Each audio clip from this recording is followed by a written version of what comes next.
Human mind, ये इस दुनिया का एक ऐसा पावरफुल वेपन है जिसे अगर तुमने अच्छे से यूज किया और इसके ऊपर कंट्रोल हासिल कर लिया ना, तो ये तुम्हें कहां पहुंचा सकता है ये तुम सोच भी नहीं सकते। और इसे अच्छे से यूज करने के लिए तुम्हें सबसे पहले इसके फंक्शंस, ये कैसे काम करता है, उसे समझना होगा। और ह्यूमन माइंड की इसी फंक्शन और बिहेवियर की स्टडी को हम ह्यूमन साइकोलॉजी कहते हैं। अब वैसे तो इसके बारे में हर किसी को पढ़ना चाहिए, लेकिन प्रॉब्लम ये है कि मैक्सिमम लोग ह्यूमन साइकोलॉजी को एक एकेडमिक सब्जेक्ट मानते हैं। उन्हें लगता है कि साइकोलॉजी तो वही लोग पढ़ते हैं जो साइकोलॉजिस्ट बनते हैं या फिर जो ब्रेन की एक्टिविटीज में इन्वॉल्व होते हैं, लेकिन ऐसा बिल्कुल भी नहीं है। साइकोलॉजी एक ऐसा सब्जेक्ट है जो हर किसी को पढ़ना चाहिए। इवन जो बड़ी बड़ी मार्केटिंग कंपनीज होती है वो इसी साइकोलॉजी का यूज करके हमारे डिसीजन को मैनिपुलेट करती हैं। और साइकोलॉजी हमारी लाइफ के हर एस्पेक्ट में काम आती है, चाहे वो बिजनेस हो, चाहे वो रिलेशनशिप्स हो, चाहे वो डीलिंग विद पीपल हो, हर जगह तुम्हें ह्यूमन साइकोलॉजी की जरूरत पड़ेगी। वेल क्यों? देखो, अल्टीमेटली हम सब ह्यूमंस हैं और हम सब एक सर्टेन वे में बिहेव करते हैं। तो अब जरा तुम खुद ही सोचो कि अगर हम अपने माइंड के पैटर्न्स को समझते हैं, इसके बिहेवियर को समझते हैं, तो हम हमारे इस पावरफुल वेपन को कंट्रोल करके इसके फुल पोटेंशियल तक पहुंच सकते हैं। इसलिए आज इस वीडियो में मैं तुम्हें 5 ऐसे रीजंस या फिर बेनिफिट्स बताऊंगा जो तुम्हें कन्विंस करेंगे ह्यूमन साइकोलॉजी पढ़ने के लिए। क्योंकि बिलीव मी दोस्तों, ये एक ऐसा सब्जेक्ट है ना जिसे अगर तुमने मास्टर कर लिया तो तुम खुद पर और इस दुनिया पर कंट्रोल हासिल कर सकते हो। और हाँ, ह्यूमन साइकोलॉजी को पढ़ने के लिए कन्विंस होने के बाद मैं तुम्हें 5 ऐसी किताबें रिकमेंड करूंगा जिससे तुम अपनी ह्यूमन साइकोलॉजी की स्टडी की जर्नी को स्टार्ट कर सकते हो। इसलिए एंड तक बने रहना।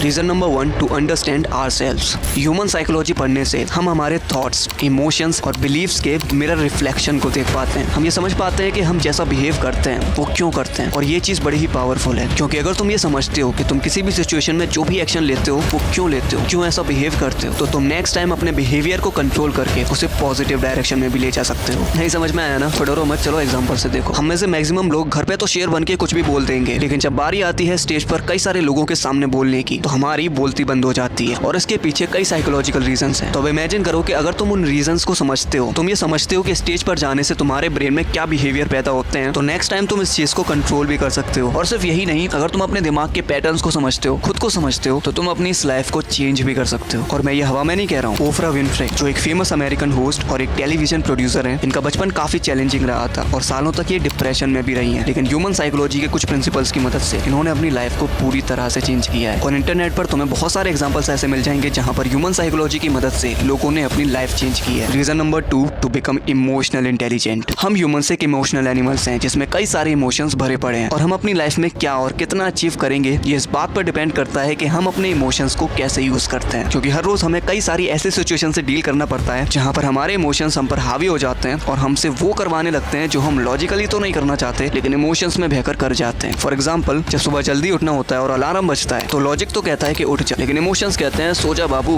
क्या करेगा उठ के, क्या करेगा इतनी मेहनत करके। जब गली के बाहर मोमोज वाले के बगल से निकलते ही खुशबू आती है तो उसे सुनकर लॉजिक तो कहता है कि भाई मत खा यार, हेल्थ पर ध्यान देना है, लेकिन इमोशंस कहते हैं कि खा ले बाबू, एक दिन से कुछ नहीं होने वाला। लॉजिक कहता है कि बेटा काम कर ले, लेकिन इमोशंस कहते हैं कि रील्स देख ले। और ऐसे ही हमारे सामने हर रोज कई सारी ऐसी सिचुएशंस आती हैं जहां पर हमारे ये इमोशंस जो है ना, हमसे वो करवा लेते हैं जो हमारी बॉडी, माइंड और लाइफ की बैंड बजा रही होती है। इसलिए अगर तुम अपनी लाइफ में स्टिलनेस चाहते हो, साइलेंस चाहते हो और लाइफ में कुछ बड़ा करना चाहते हो, तो तुम्हें अपने इमोशंस, इस चंचल मन को कंट्रोल करना ही होगा। और ये तुम तभी कर सकते हो जब तुम इसके फंक्शंस को समझते हो, यानी ह्यूमन साइकोलॉजी को समझते हो। ह्यूमन साइकोलॉजी की मदद से तुम अपने इमोशंस के ट्रिगर पॉइंट, ये कैसे आते हैं और कैसे तुम्हारे ऊपर हावी हो जाते हैं, इन चीजों को समझकर अपने इमोशंस को कंट्रोल कर सकते हो। Reason number 3, to understand the dark side of people. तुम्हें ये बात तो माननी होगी कि इस दुनिया में जितने अच्छे लोग हैं ना, उससे कई ज्यादा बुरे लोग हैं। और हम अपनी लाइफ में आगे जाकर कुछ भी करेंगे, हमें लोगों से डील तो करना ही होगा। और जरूरी नहीं है कि तुम्हें लाइफ में अच्छे लोग ही मिलने वाले हैं। तुम अपनी थ्रू आउट लाइफ कई सारे ऐसे टॉक्सिक लोगों से मिलोगे जो तुम्हारे लिए सरदर्द बनेंगे। क्योंकि देखो, हम इंसान हैं और हर इंसान के अंदर 2 साइड्स होती हैं। एक वो साइड होती है जो वो इस दुनिया को दिखाता है और जिसके बेसिस पर ही तुम उसे जज करते हो, और एक होती है डार्क साइड जो वो दुनिया के सामने कभी भी नहीं दिखाते। और प्रॉब्लम ये है कि इसी डार्क साइड में वो तुम्हारे लिए सारे नेगेटिव इमोशंस, इनसिक्योरिटीज छुपाते हैं, जिसे अगर तुमने नहीं समझा तो तुम्हारे लिए बुरा भी हो सकता है, और अगर तुमने इसे समझ लिया तो तुम सामने वाले से अच्छे से डील कर सकते हो, इवन उसे कंट्रोल भी कर सकते हो। और ह्यूमन साइकोलॉजी की मदद से तुम सामने वाले की डार्क साइड को पहचान सकते हो। और सिर्फ इतना ही नहीं, ह्यूमन साइकोलॉजी की मदद से तुम लाइफ की क्रूशियल स्किल्स जैसे कम्युनिकेशन स्किल और लीडरशिप स्किल्स, इन स्किल्स को मास्टर कर सकते हो। Reason number 4, to understand and tackle the dark side of this world. अगर मैं तुमसे पूछूं कि तुम लाइफ में सक्सेसफुल क्यों नहीं हो पा रहे हो, तो तुम इस सवाल पर क्या बोलोगे? पैसा नहीं है, किस्मत खराब है, या फिर कंसिस्टेंसी मेंटेन नहीं कर पा रहा? तुम्हारा आंसर कुछ भी हो, लेकिन सच्चाई ये है कि तुम इस दुनिया की डार्क साइड को समझ ही नहीं रहे हो। अभी कुछ समय पहले मैंने एक शॉर्ट अपलोड की थी जिसमें मैंने तुम्हें बताया था कि इस दुनिया के जो टॉप 1% लोग हैं ना, वो कभी भी नहीं चाहते कि तुम चीप एंटरटेनमेंट से बाहर निकलो। Cheap entertainment like Bigg Boss कौन जीता, एल्विश भाई के आगे कोई बोल सकता है क्या,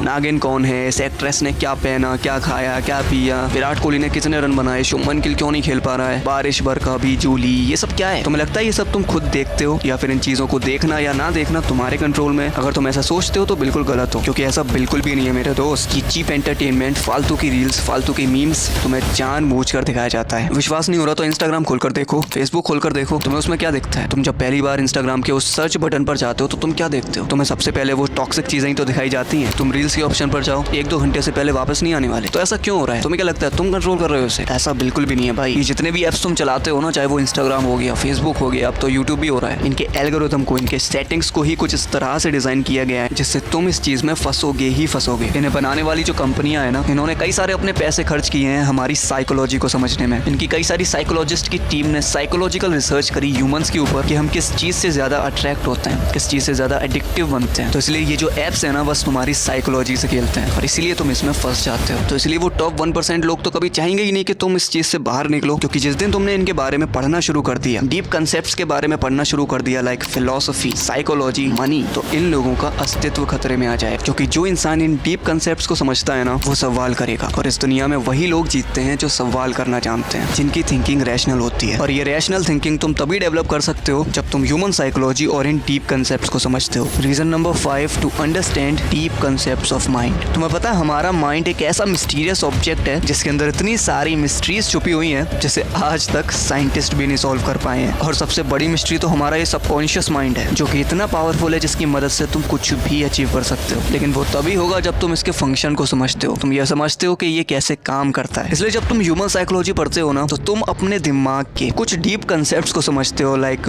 पावर ऑफ विजुअलाइजेशन, जिसकी मदद से ही तुम सबकॉन्शियस माइंड की पावर का यूज कर सकते हो। What is sixth sense, the power of dreams, and the most powerful, the mystery of sex transmutation. अब तुम बोलोगे कि यार यहाँ पर सेक्स कहाँ से आ गया, ये तो पूरा फिजिकली होता है ना, लेकिन ऐसा बिल्कुल भी नहीं है। तुम्हें पता है सेक्स जितना फिजिकल है ना, उससे कई ज्यादा मेंटल। ये एक ऐसी एनर्जी है जिसे अगर तुमने फिजिकल से मेंटल की तरफ ट्रांसफर करना सीख लिया ना, तो ये तुमसे बहुत कुछ करवा सकती है। इस दुनिया के जितने भी ग्रेट अचीवर्स हैं या ग्रेट लीडर हुए हैं, उन सभी ने इस आर्ट को सीखा है, चाहे फिर वो विवेकानंद हो या फिर अब्राहम लिंकन, मोहम्मद अली हो या फिर स्टीव जॉब्स, महात्मा गांधी हो या निकोला टेस्ला। इन सब ने अपनी ग्रेटनेस को अचीव करने का राज ना सेक्स ट्रांसम्यूटेशन को ही बताया है। वेल, ये टॉपिक थोड़ा सा बड़ा है, इसलिए बाद में कभी डिटेल में बात करेंगे इसके बारे में। तो यही थे वो 5 रीजन जो तुम्हें कन्विंस करेंगे ह्यूमन साइकोलॉजी पढ़ने के लिए, और मुझे यकीन है तुम हो भी गए होगे। तो वेल, मैं तुम्हें 5 ऐसी किताबें बताने वाला हूँ जिससे तुम अपनी ह्यूमन साइकोलॉजी की स्टडी की जर्नी को स्टार्ट कर सकते हो। Number 1, the laws of human nature by Robert Greene. Number 2, thinking fast and slow by Daniel कोलेमन।